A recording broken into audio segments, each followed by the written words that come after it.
As a kid, being brought up in just on the Welsh border, it was kind of, in a way, it was.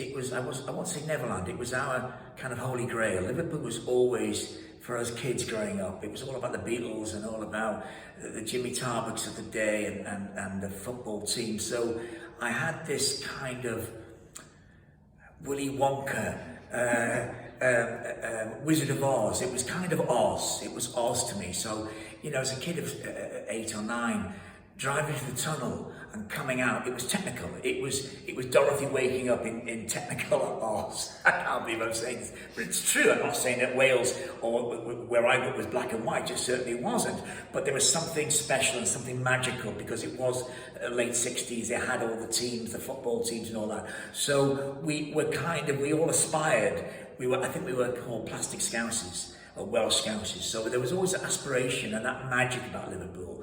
And then as I grew up, I started being aware of the architecture and the size of the liver birds and Matthew Street. And it's, unless people in Liverpool, they do have the pride and they have the understanding, but unless you're from outside, you don't really get it. The buzz of driving into the city centre and almost feeling the history. So I knew that I'd always dreamed of writing something or even acting in something in Liverpool. And in my years as an actor, whenever I've turned up and shot something in Liverpool, there is an extra buzz of excitement than if I was in any other city. Sorry Manchester, sorry London, but it's true, there is that buzz. It's that kid going, you did it mate, you're working in Liverpool. So as a writer-director, I was always drawn to stories that kind of had the liver birds looking down at me.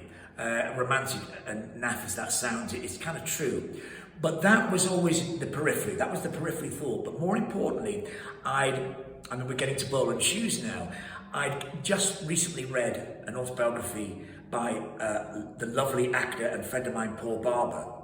And he beautifully lifts the lid of living in Liverpool in the 60s and 70s in children's homes. And it's a beautiful read. And it for me suddenly gave me a purpose and a reason. I knew I had to write something to do with children's homes in Liverpool. So it's like, in a way, it's like a jigsaw, if you like. I had all these jigsaws, but they weren't in place. I knew that the heart of the piece had to be, you know, underneath the watchful eye of the liver birds, but I also knew I wanted something to do with children's homes, and by pure, I'm saying to you earlier on, it's like the stars were aligning already. I had this lovely backstory in my head, which was children's home. I then had to have the soundtrack, and that cliche, what was your soundtrack? Your soundtrack of your life. Now mine kind of dipped into, I won't lie and say it wasn't glam rock wasn't my soundtrack, but Mark Bolan and certainly David Bowie were a part of my soundtrack. So all these pieces are coming into place. We chose Mark Bolan because I wanted an eccentric fan and a passionate fan. All bands have fans, but they're a special type of fan, and Mark Bolan's fans are special. They are absolutely unique. So it's like a patchwork quilt. It was suddenly all these pieces, these bits of squares were coming together. And that's kind of a long-winded way. I did go around the houses in the end, but they were Liverpool houses. And that was all arrows pointed to Liverpool Oz. It wasn't just my favourite location, it was my favourite scene. Because I'm Welsh, I want a little nod in the right direction, which is where I live, at the other side of the River Dee. And we have this lovely scene between our two leads, Timothy Spall and Leanne Best, when they're talking about Wales and how it seems a far-off land. And we filmed that particular poignant scene right here. If I threw a stone and I didn't hit a seal, it would land where we've actually filmed it, where all the locks are, the locks on those chains. And we filmed it there overlooking the Mersey. And I just thought, God, there's no better location. Partly because my heart belongs to the Northwest, I'm sure that's a song. But also because it felt absolutely right that they were looking across the Mersey to Wales, this far-off land. And, as kids, because I've read books about Paul, certainly his autobiography, and there was a wonderful film years ago with David Morrissey, and I can't remember the name of it now, and they go to Wales for the day. What is it? And they go for the Wales for the day, and they go to the Welsh Mountain Zoo, and on the bus coming back they've stolen all the animals and all that. It's One Summer. Is that something? One Summer. It's about Liverpudlian kids who go to this far off land called Wales with all these very unusual, strange, mystical names. And that all it is encompassed in this one moment when they're looking across the Mersey and Leanne Best, who's my wonderful leading lady, is saying, you know, it's great, Wales is great, Anglesy's lovely, you'd love it there, you know. And so that was my favourite scene, and it was just on the docks. And me and my family, we come here all the time because there is something magical, not just because of my ancestral history, which I mentioned earlier on, but because it's just the most beautiful part of this country, biased as that may sound. We were only here for a very limited amount of time because the whole shoot, including the Wirral and Anglesey, took a month, so there wasn't much downtown. It was all uptown. It was, you know, full on. But because we had people that hadn't been to Liverpool before, they exist. I did make some time to take them down Matthew Street because you have to, you know. The joy, and I'm sure you have it as well, everyone that invites people or friends and family that come from outside, Americans are the best. Taking Americans around Liverpool is just a joy.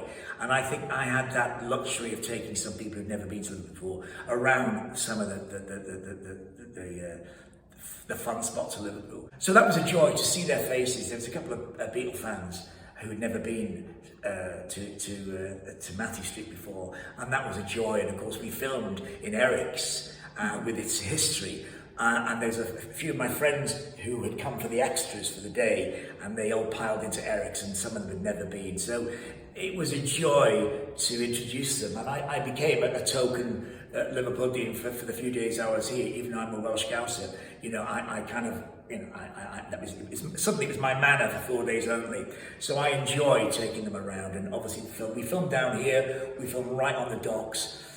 And, you know, my partner's mum is from Croydon, and she came for a day, and it sounds so romantic, but she said, I have never, ever felt a warmth.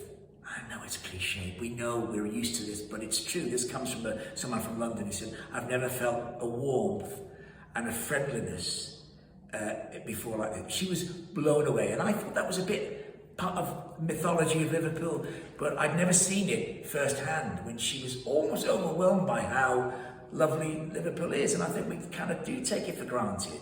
And it takes an outsider, or blow-in as they say in Ireland, to actually recognise that, you know what, it's not a myth, it's not cliche.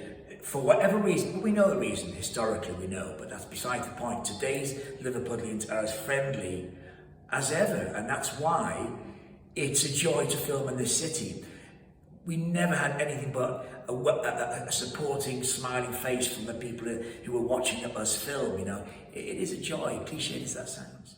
I don't believe you can attempt to make a film in Liverpool unless you have the guidance of the Liverpool Film Office. They're kind of the big brother, the big sister, uncle and auntie Film Office. And I think it was essential, we thought from the very beginning, that we knock on the big doors and say, we want to shoot in your wonderful city, can you help us? And it was great, you know, Lauren, because when we did have the beautiful locations, there was that assurance that we had, you know, Uncle and Auntie Film Office helping us. So I have to do a shout out for Kevin and Sharon and Zoe, because they were hugely helpful and instrumental in allowing us to feel free, to have the freedom of the city, to be able to shoot some important, vital, pivotal scenes of Bolan shoes. So without the Film Office, we probably wouldn't have had that kind of permission, you know, that freedom. Here anywhere else, and we're terribly excited. Whenever anyone mentions the word premiere, I start sweating and getting very nervous because it is so important to me. and it's a cast and crew are going to be there, most of whom haven't seen the finished result, and family and friends. So it will be an enormously important and terrifying night for us filmmakers, producers Terry, Greg, Laura. We're all going to be very nervous on the night. As are Timothy Spall and Leanne Best. Let's not forget the people in front of the camera. They're going to be probably as nervous as I am, but can't wait.